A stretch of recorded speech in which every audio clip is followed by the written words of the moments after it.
இன்றைக்கி சூப்பரான ஒரு ரசப்பொடி தாங்க செய்ய போகிறோம். இதை செஞ்சு வச்சுக்கிட்டிங்கன்னா நிமிஷத்தில் ரசம் செஞ்சிடலாம். அதுக்கு 1 கப் அளவு சீரகம் ரொம்ப வறுக்கக்கூடாதுங்க. எங்கள் அம்மா இது எப்போவுமே சூப்பராக செஞ்சு கொடுப்பாங்க. அவங்க தான் இதை எனக்கு செஞ்சு கொடுத்தாங்க.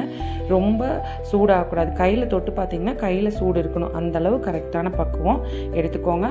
1 டம்ளர் சீரகத்துக்கு 1/2 டம்ளர் தனியா, அதே மாதிரி 1/2 டம்ளர் மிளகு, எல்லாமே சூடு தட்டுற பக்குவத்தில் இந்த 3ஐயும் வறுத்து எடுத்துக்கோங்க. இதுக்கு 1/4 டம்ளர் அளவு, அதே கப்பில் தான் 1/4 கப் அளவு கொள்ளு, அதேல 1/4 கப் அளவு துவரம்பருப்பு, ரெண்டும் நல்லா கோல்டன் ப்ரௌன் ஆனதுக்கப்புறம் எடுத்துக்கோங்க. அது கூடவே வெந்தயம் 1 டேபிள் ஸ்பூன், 1 டேபிள் ஸ்பூன் கடுகு நல்லா பொரிஞ்சதுக்கப்புறம் எடுத்துக்கோங்க. தேவையான அளவு மிளகாய், ஏன்னா மிளகு சேர்த்துறோம், மிளகாய் தேவையான அளவு எடுத்துக்கிட்டால் போதும். அதே மாதிரி பெருங்காயம் நம்ம எப்படி தூள் போடுவோம், இந்த மாதிரி கட்டி பெருங்காயம் பொரித்து போட்டுக்கிட்டிங்கன்னா ரொம்ப நல்லாயிருக்கும்.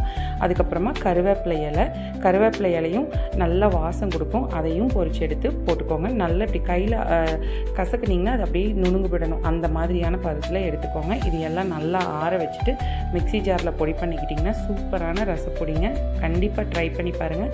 மறக்காமல் பூர்ணிஸ் லைஃப் ஸ்டைலை சப்ஸ்கிரைப் பண்ணிக்கோங்க. கமெண்ட் பண்ணுங்கள், உங்கள் ஃப்ரெண்ட்ஸ்க்கெல்லாம் ஷேர் பண்ணுங்கள். இதை கண்டிப்பாக நீங்கள் 6 மந்த்ஸ் வரைக்கும் வெளியிலேயே வச்சு ஸ்டோர் பண்ணலாம்.